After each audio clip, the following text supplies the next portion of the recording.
The NCAA champions have been crowned. For the first time in a very long time, I don't gotta worry about the Lakers in the play-in.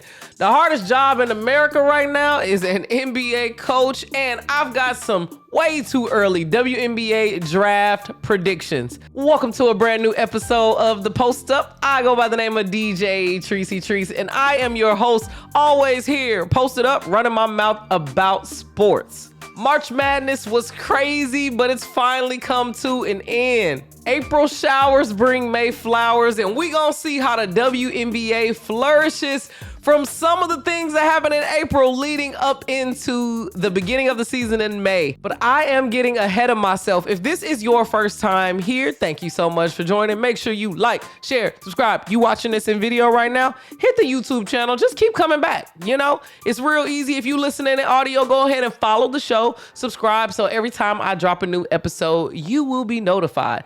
Let's jump into today's episode. Let's talk about the NCAA Championship games. I've been going through my bracket on here, and y'all know it fell apart, and it fell apart all the way into the end. I had South Carolina winning. I haven't even logged back into the app, y'all. That's how bad. Even my second chance bracket was wrong because I really thought the South Carolina girls were going to be able to pull it together, and they just couldn't make it happen. Paige Bueckers and the UConn Huskies have won their 13th championship in school history. That's kind of insane. Gino has been doing his thing. Sarah Strong, Paige, and AZ Fudd were the big three that could not be stopped at all by SC. Unfortunately, we saw a lot of memes of Dawn Staley on the sidelines going crazy, and that was all of us. Luckily, I ain't put no money on the game. I thought I was gonna get in the prize picks and make a couple picks. I'm glad I didn't, because the game did not turn out any way that I thought it would. The score was 82-59, y'all. That's crazy, especially for South Carolina because they're not used to losing at all. But by a deficit like that, never. Sarah Strong had 24 points and 15 rebounds. I was just listening to Cheryl Swoops and Jordan Ligon talking about it on their podcast, and everybody think that Sarah is up next, man. For a freshman to be dropping that, I did think that on the South Carolina side, Joyce would have stepped up a little bit. They freshmen would have, but the offense of UConn was just too much for South Carolina. Everything was falling for the UConn Huskies. It's hard to play like that when it's so many rainmakers.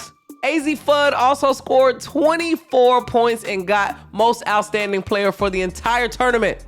Paige Bueckers gets to end her WNBA season. Paige Bueckers scored 17 points and gets to end her NCAA season on a high note. She was already projected to be the #1 draft pick in the upcoming WNBA draft, but man, this really is the cherry on top. We all were rooting for Paige because she's really had some hard times with the injury, and then they lost. So we wanted to see Paige get a ring before she left, and we got it. So big shouts out to the UConn Huskies. And also they had a really sweet thing for Gigi up there too, because this would have been her freshman season.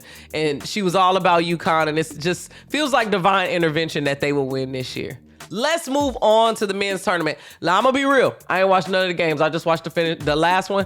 And you know why I watched it? Because I was on a plane and there was nothing else to watch. It was a 4-hour miserable ride. And I was like, you know what I'm gonna do? I'm gonna pay for Wi-Fi and I'm gonna watch this men's game. It ended up being a really good game. The Florida Gators were taking on the Houston Cougars, and I was rooting for Houston. I didn't watch the games, but I knew the stories behind the teams. I have followed pretty much, Sports Center style, how y'all probably watch sports, right? You know a little bit about it. You trying to support, do your thing. Houston had it the whole game. I'm like, dang, Clayton Jr., everybody keep talking about him, but he ain't really doing nothing here. What's happening? Houston just poorly executed the end. I've never seen a game so poorly executed at the end. Their coach was dumbfounded. And mind you, he like 71. Why would y'all lose? This man, he done built this program. The practice footage dropped. These boys are dogs. And also they were talking about how old they are. But in NCAA terms, listen, age ain't nothing but a number. Period. Houston should have won that game, but they just had poor execution, bad fouls, and missed so many shots. It's like They were great defensively, but their offense just wasn't where it's at. The easy shots around the rim, the free throws. It's like, dude, you really needed every point to count in order to win, and they lost by such a close deficit. The game ended 65-63 in favor of the Florida Gators, and they are now national champions, the third in their program history. Now that March Madness has wrapped up, it's almost time for the playoffs. And usually at this point of the season, I'm pretty damn stressed because the Lakers in the play-in, they battling for a 7th or 8th seed or something crazy like that. But this year we are comfortably chilling. And there is like a 4-way tie in the West for the 4th seed. It's crazy. I think last night Denver actually secured that, but I'm excited that we already know that the playoffs are secured and we can just focus on enjoying great basketball. One thing about the playoffs that I don't know how it's going to land is these problems with the refs. Okay, we saw last night in the rematch against OKC, the Lakers were playing OKC and Luka got tossed in the 4th quarter in a very close game for allegedly cursing at the ref, but everybody on the court said he was chirping back at the fan. And even since then, the fan has come out and told exactly what he said. The refs at some point need to have some kind of accountability because this is making the game unbearable. The game was close the whole time. And after Luka got tossed, it was the Shea show because everybody was scared to foul. The game was already kind of off kilter then. So him hitting 8 points for scoring an 8-0 run in the 4th quarter, is like, the refs handed y'all this game. Y'all was Vanderbilt had them in the clamps, the whole team. So I'm just annoyed. I do get annoyed with how much Luka talks to the fans or the refs or whatever it is. But again, free speech for the athletes. They should be able to trash talk and do all of that, but it just gets to a point where it's disruptive. Not saying this specific instance was Luka's fault, but at this point, they're targeting him and they're picking on him. So if you know that going into it, I just don't understand why you continue to egg on these people who are going to penalize your whole team and just not you. So we'll see how the Lakers are going to fare in the playoffs. I think we're making it to the Western Conference Finals, and the game that we saw last night with the Oklahoma City Thunder and the Los Angeles Lakers will be our Western Conference Finals matchup. My bracket was pretty wrong, but I'm pretty sure I'm right about that. And a lot of different sports analysts are saying that they are going to see that. But we will see. Excited for the playoffs to start in 2 more weeks. The Lakers are playing again tonight. They had a back-to-back. Whoo! But Luka will be home playing Dallas.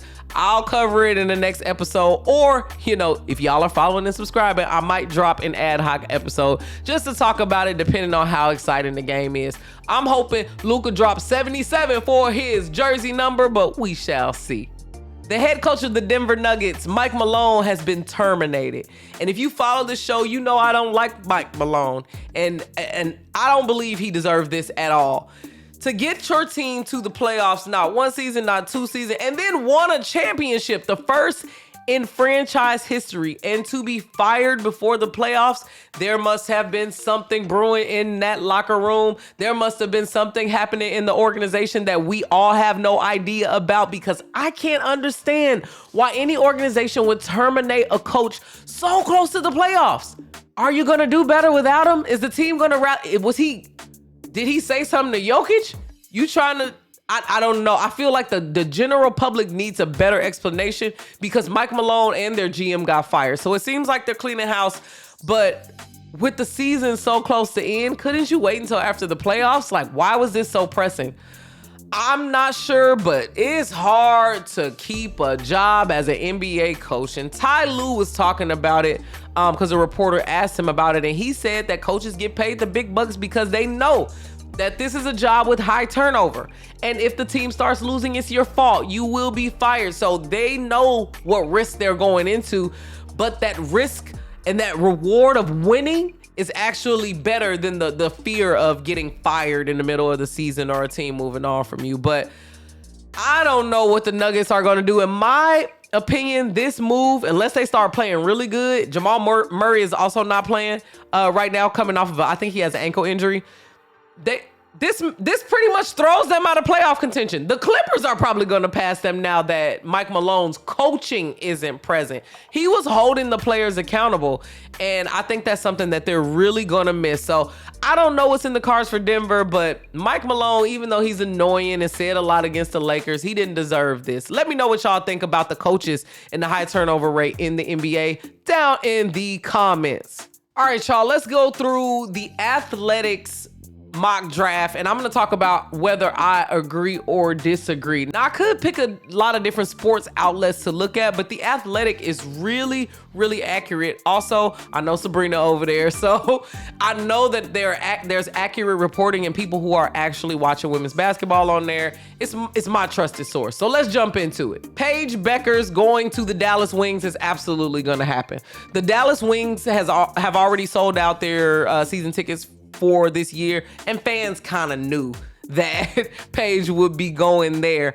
Again, Kurt Miller, who used to be the coach of the Sparks, one of my favorite coaches. I really enjoyed covering him for years. He's now the GM of the Dallas Wings. There's no way they're not picking Paige first. I'm not sure how she's going to play with Enrique. They got a lot of different people on their squad. They did lose Satu to Phoenix, but I'm excited to see what the Dallas Wings are going to do. They're going to be a young team mixed with some veterans.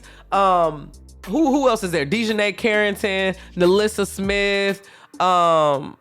They got Ty Harris too. So there's a lot of people there. I'm excited to see practically how this turns out for Dallas. They will have a new coach. They got a new GM, and they got a whole bunch of players. So, of course, number one going to Dallas. The Seattle Storm have, are the second pick, Dominique Malonga.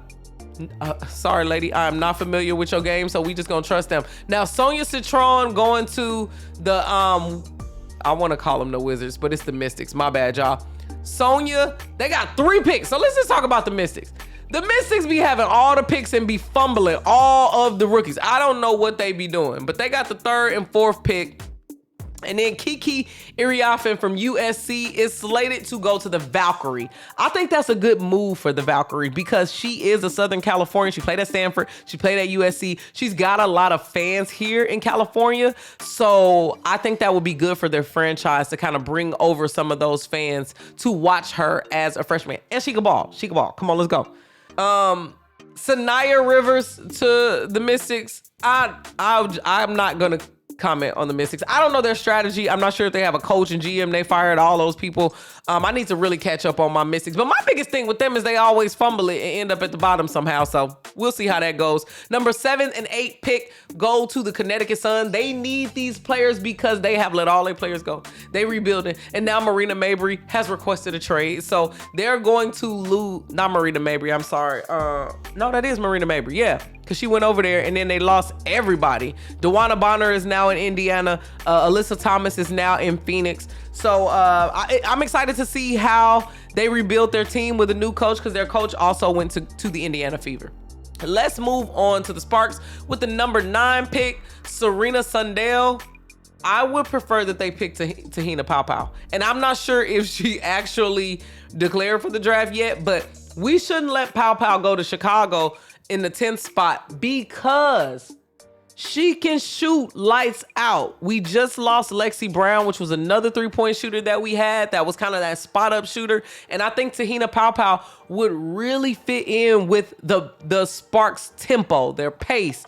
Getting assists from Odyssey Sims and all these different scenarios and ways. I think we need a solid 3-point shooter. We don't have Zaya Cook. We don't have Lexi Brown. And those were the 2 that we kind of had in that younger class who were percolating. So I'm excited to see how this is.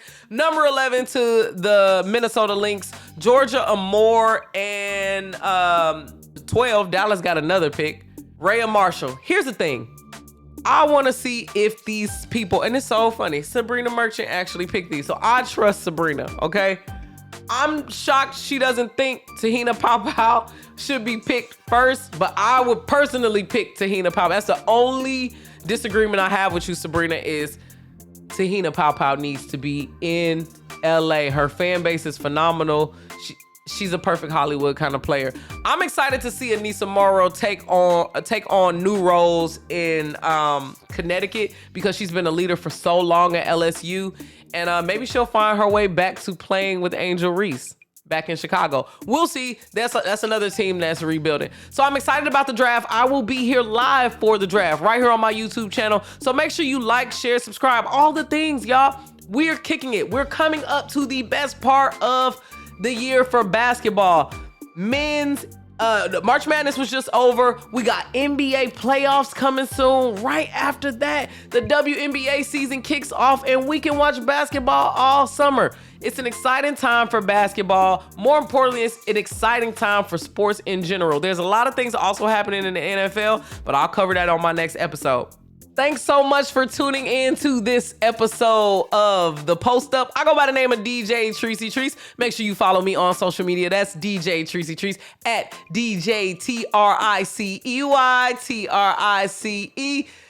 Instagram is where you can find me most of the time. I'll be running my mouth there and Threads, but stay tapped in with me on all social media. Anytime there's breaking sports news, you know I'm jumping on the internet. I'm always on my phone. Thanks for supporting The Post Up, and I will see y'all next week.